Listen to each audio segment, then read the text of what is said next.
Do you want to become a paranormal investigator? Then we need to learn how to use a Frank's box. We look for proof of the paranormal. This world holds many mysteries. Spirits walk among us. They have stories to tell. We are here to listen. We want to understand their existence. Our mission is to connect with them. Many tools help us on this path. EMF meters detect energy. Digital recorders capture EVPs. Cameras see what our eyes might miss. Each piece of equipment is vital. But some tools are special. They try to bridge the gap. They offer a direct line. Frank's box is one such tool. It is controversial. It is powerful. It promises communication. Frank's box is not just a gadget. It is a conduit. It is a potential gateway. We use it to reach out. We hope spirits can use it to speak to us directly, in real time. The raw energy it generates is intense. The possibility of contact is real. We handle it with respect. We know its potential. This device has become important for those who investigate the paranormal. It offers a unique method. Unpacking the device. Frank's box has a history. It was created by Frank Sumption. He passed away in 2014, but his invention lives on. He wanted to talk to spirits. He believed he could. He built a device to do it.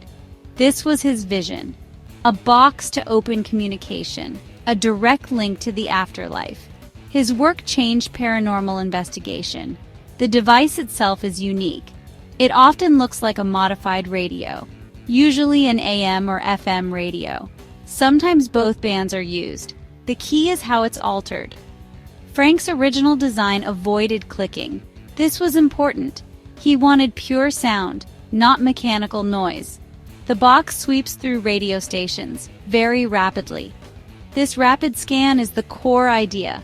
It doesn't stop on any single station. It creates a stream of sound fragments, snippets of broadcasts, static, noise. It's a constant flow. This is not like listening to music or a talk show. It's raw audio material. Spirits are thought to use this to form words. It's built for spirit communication, not for entertainment. It's a dedicated instrument. The science or theory is fascinating. It revolves around the radio sweep. The box scans frequencies non-stop at a high speed. This creates white noise, or more accurately, phoneme soup. Small bits of sound, syllables, tones. This is the material spirits supposedly use. They manipulate these random sounds.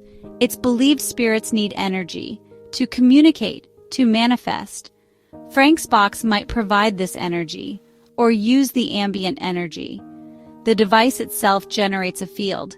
The spirits can draw from this. They can then influence the sounds to form intelligent responses. This is the working hypothesis. It's a very direct method. The box is not picking up full sentences from actual radio broadcasts. That's a common misconception. The scan is too fast. It grabs tiny pieces, fractions of a second of audio.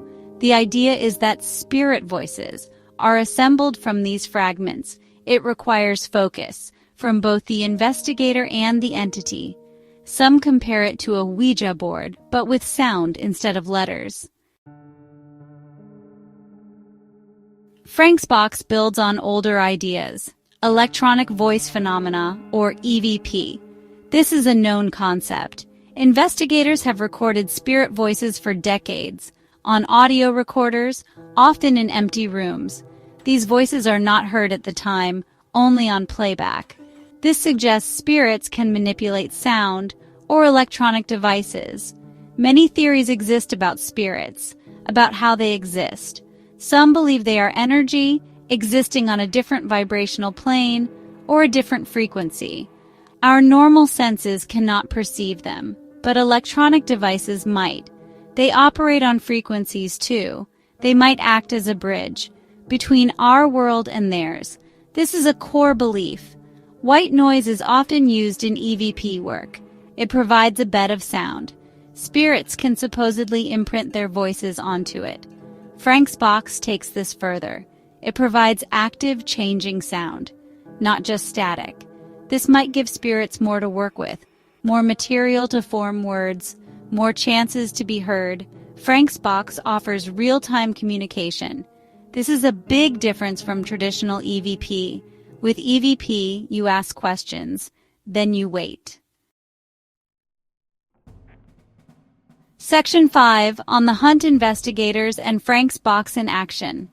When we use Frank's box, it's serious. We don't take it lightly. We usually choose a location, a place with known activity, a haunted building, a dark room, where energy feels strong. We set up our equipment, cameras, audio recorders. Everything must be documented. We need evidence. We begin a session by asking questions, simple, direct questions. Is anyone here with us? Can you tell us your name? Why are you here? We speak clearly. We listen intently. We pause between questions, giving spirits time to respond. The anticipation is high. The air can feel thick. We are focused. The sounds from the box are constant, a rush of static and voice fragments. We listen for anything intelligent, anything that stands out, a word, a phrase, that answers our question, or relates to the location, or to us. It requires careful listening, discerning voices from noise. It's a skill. Every sound is recorded for later analysis. Sometimes a voice is clear, undeniable. Section 6. Setting the scene. Best practices for using Frank's box. Choosing the right place is crucial. We go where the spirits are. Locations with a history. Reports of paranormal activity. This increases the chances of making contact. A quiet environment is also important. We need to hear the box clearly. No background noise, no contamination. This helps isolate any responses. We must create a controlled environment. This means minimizing outside interference. Turn off cell phones. No talking during question periods. We want to ensure that any voice we hear is coming from the box, and hopefully from a spirit, not from us, or from a stray radio signal that somehow gets through too clearly. Patience is key, and respect. We are entering their space. We are asking them to communicate. We don't provoke, we don't demand, we invite. A calm, respectful approach often yields better results. Section 7. Whispers from Beyond, Alleged Successes and Compelling Captures. I've had powerful experiences with Frank's box. Moments I will never forget. We were at a dark, desolate location, a place of tragedy. The energy was heavy. We turned on the box. I asked, "Who is here with us?"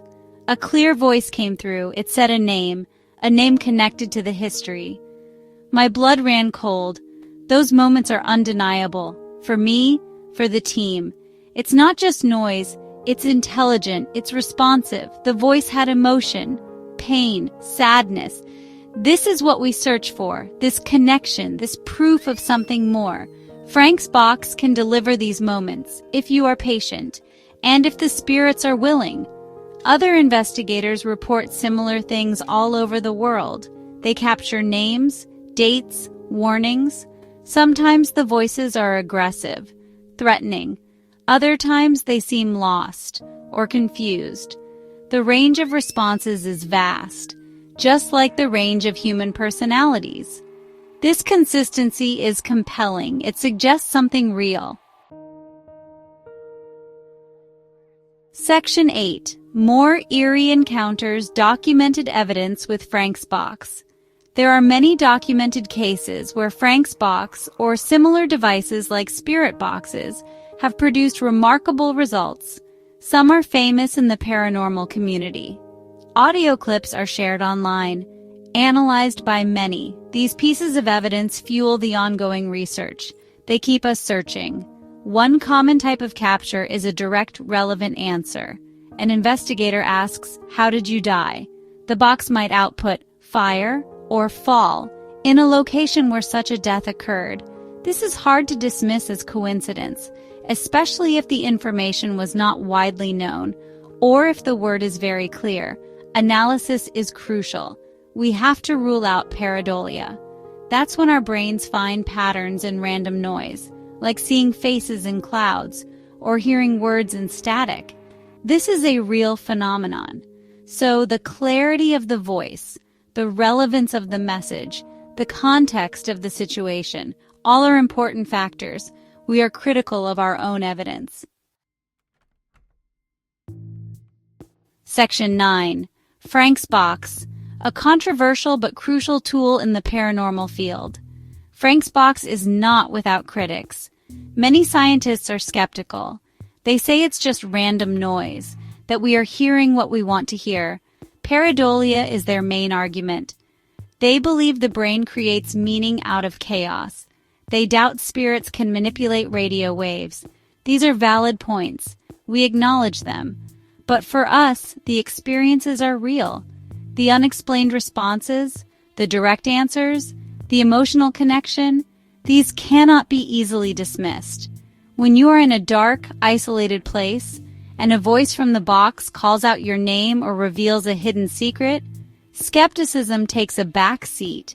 The raw power of that moment is undeniable. This tool remains important because it pushes boundaries. It makes us ask hard questions. It challenges conventional thinking. Paranormal investigation is about exploring the unknown.